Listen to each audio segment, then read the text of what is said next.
पिछवाई चित्रकला एक पारंपरिक भारतीय लोक कला है। ये चित्रकला कपड़े पर बनाई जाती है और आमतौर पर मंदिरों में देवताओं के पीछे लगाई जाती है, जिसमें भगवान श्री कृष्ण की लीलाओं का चित्रण किया जाता है। वहीं इस कला के जरिए बुरहानपुर का नाम रोशन हो रहा है। बुरहानपुर की कलाकार श्रेया शर्मा ने इस चित्रकला में महारत हासिल की है और श्रेया शर्मा की इस कला को सराहा भी जा चुका है। कलाकार से एनडीटीवी ने खास बातचीत की है। पिछवाई कला देखा जाए तो ये पुष्टि मार्ग से ही इसकी उपज हुई है, क्योंकि पुष्टि मार्गीय जो दर्शन होते हैं ठाकुर जी के, उसमें जैसे कीर्तन भी रहते हैं, अष्टसखा कीर्तन, तो कीर्तन के भाव भी यह कहलाते हैं जो लीलाएं हैं। तो चित्रकला भी यही भाव से बनाई जाती है। जैसे आप मेरे पीछे देख सकते हैं, ये सारी चित्रकलाएं हैं, अन्नकूट की है, दान लीला की है, रास की है। ये सभी पिछवाई या ठाकुर जी की लीलाएं के दर्शन करवाती है। ये सीखना इसलिए जरूरी है कि जनरेशन बाय जनरेशन सब कुछ भूलते जा रहे हैं भारतीय संस्कृति। तो उस हिसाब से चित्रकला के द्वारा ही ये नई पीढ़ी को सिखाया जा सकता है कि आपका सनातन धर्म कितना उच्च शिखर पर है, क्योंकि सनातन धर्म ही एक ऐसा धर्म है जो पहले भी था, आज भी और कल भी रहेगा, और वो चित्रों के द्वारा बहुत आसानी से प्रदर्शित किया जा सकता है। आज हम आपको पिछवाई चित्रकला से रूबरू कराएंगे। पिछवाई जो एक संस्कृत का शब्द है जो जिसका अर्थ होता है पीछे लटकना, और ये जो हमारी भारतीय परंपरा है जो राजस्थान के नाथद्वारा में काफी प्रसिद्ध है। हम आपको जो कलाकार ने जो पिछवाई चित्रकला तैयार की है उसको दिखाएंगे। इसमें जो हम देख रहे हैं, जो हमें बताया गया है कि इस चित्रकला में भगवान श्री कृष्ण के अलग अलग पहलुओं का चित्रण किया जाता है, और ये 17वीं शताब्दी की ये चित्रकला है। और हाल ही में बुरहानपुर की जो कलाकार है श्रेया शर्मा, जो इस चित्रकला में महारत हासिल की है, और इसी के बाद ये चित्रकला हमारे चर्चा में आई है। हम उनसे सीधे बात करते हैं। श्रेया शर्मा जी, सबसे पहले तो एनडीटीवी से बात करने के लिए आपका बहुत बहुत धन्यवाद। आप हमारे दर्शकों को बताइए कि ये क्या है, थोड़ा इस चित्रकला के बारे में बताइए। जय श्री कृष्ण। ये एक पिछवाई आर्ट है। पिछवाई 500 साल पुरानी प्रथा से चलती आ रही है, और हमारी जो हवेली होती है, हवेली के अंदर हम ठाकुर जी जो हमारे जो श्रीनाथ जी हैं, उसके पीछे पिछवाई लगती है। पिछवाई का मतलब ये होता है कि कृष्ण ने जितनी भी लीलाएं करी है, हम उस सब लीलाओं को हम अपने हाथों से बना के उसे दर्शाते हैं। जैसे श्री कृष्ण ने रास खेला है तो हम रास की पिछवाई बनाते हैं, गोपाष्टमी की पिछवाई बनाते हैं, अन्नकूट, नंद महोत्सव, ऐसी बहुत सी पिछवाई बन के उनके ही पीछे हम पर्दे पे लगाकर उसको दर्शाते हैं अपने हाथों से बना के। ये चित्रकला करने की प्रेरणा आपको कहाँ से मिली, कब से कर रहे हैं आप? मेरा मतलब मेरी परवरिश ही इसी फैमिली से हुई है। हमारी खुद की हवेली है श्री गोकुल चंद्र माँ जी की, तो मैं बचपन से ही देखते आ रही हूँ, और मेरे बड़े पापा के मार्गदर्शन पे चल के मैंने ये सब सीखा है। इस कला को लेकर आपको कहाँ कहाँ सम्मानित किया जा चुका है? मुझे मणिकर्णिका में सम्मानित किया गया है। भोपाल में भी मुझे ग्वालियर के जो मंत्री थे उनके द्वारा मुझे सम्मानित किया गया है।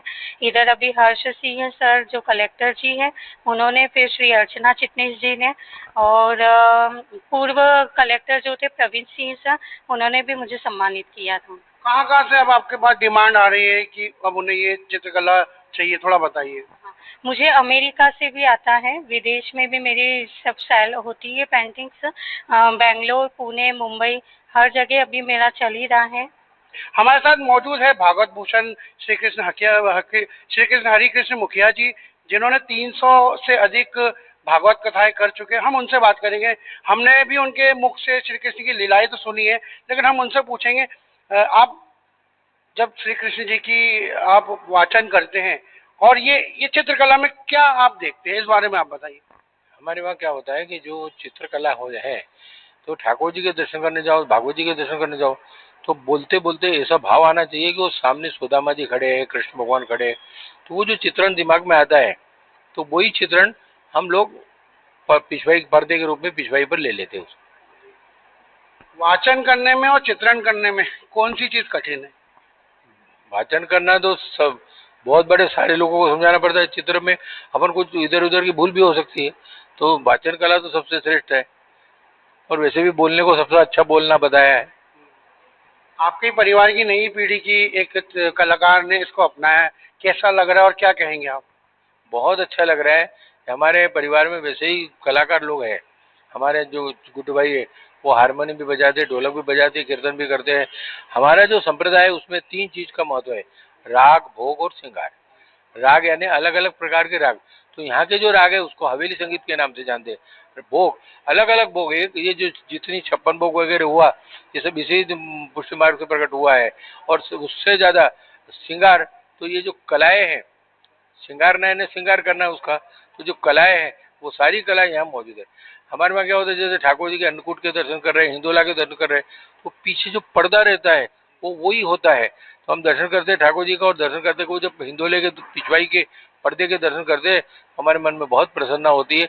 वो हम उस चित्र के द्वारा ठाकुर जी को अपने अंदर के अंदर बसराते हैं। जैसे ये दीवारों पे भी जो चित्र है वो यही भावना से बनाए गए। और आप देख सकते हैं कि जो बिल्कुल युवा और नए बच्चे हैं, कलाकार हैं, वो इस में रुचि ले रहे हैं। हम उनसे बात करेंगे।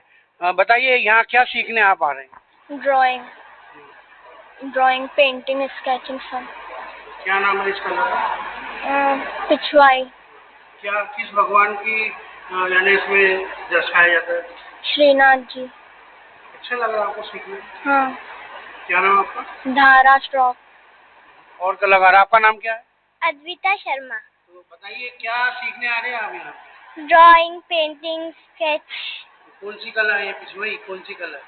पिछवाई। इसमें क्या कौन से भगवान को दर्शाया जाता है? श्रीनाथ जी, कृष्ण भगवान, फिर कृष्ण भगवान की लीला है। काफी मुश्किल है, सीख ले रहे आप लोग? मजा आ रहा है आपको सीखने में? Yes। क्या नाम है आपका? स्वर्धा व्यास। क्या सीखने आ रहे हैं आप यहाँ? ड्राइंग, पेंटिंग, कौन सी है पेंटिंग? पिछवाई? हाँ। तो क्या कौन से भगवान की तस्वीर फोटो बनाई जाती है इसमें? कृष्ण भगवान की लीला। अच्छा लग रहा है आपको सीखने में? मजा आ रहा है? हाँ। आप भी कलाकार बनना चाहोगे इसकी आगे चल? हाँ। क्या नाम है आपका? अर्थम। क्या सीखने आ रहे हैं अभी? मैं पेंटिंग, ड्राइंग। अभी यहाँ कौन सी पेंटिंग सिखाई है? कृष्ण भगवान और श्रीनाथ जी। तो देखा आपने कि बिल्कुल जो छोटे कलाकार है वो भी इसमें रुचि ले रहे हैं। इसका मतलब यह है कि आने वाले दिनों में जो हमारी जो पिछवाई भारतीय लोक कला है, इसका आने वाले दिनों में काफी प्रचार प्रसार होगा। शारिक अख्तर, NDTV, बुरहानपुर।